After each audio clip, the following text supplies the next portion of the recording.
But the Bureau would go too far, leading to some of the worst abuses in FBI history.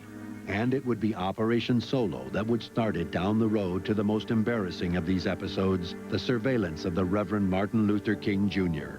The FBI regularly monitored civil rights groups for signs of communist influence, but they never found any. Until 1962, when they took notice of a top King advisor named Stanley Levison.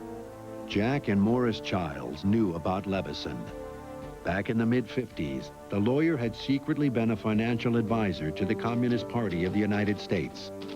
Solo gave Levison's name to the FBI as part of its regular reporting of communist sympathizers.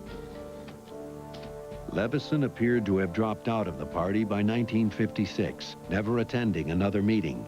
But his close ties to King alarmed Hoover.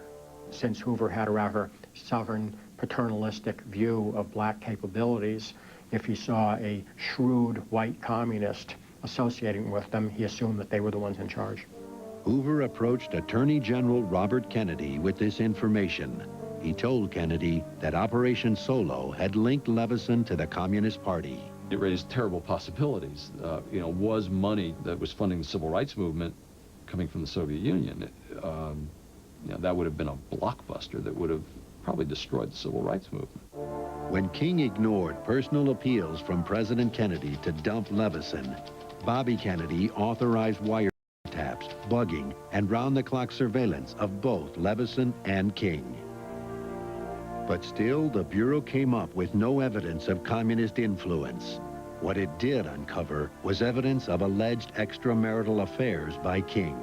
Hoover referred to him as a tomcat and kept up the surveillance.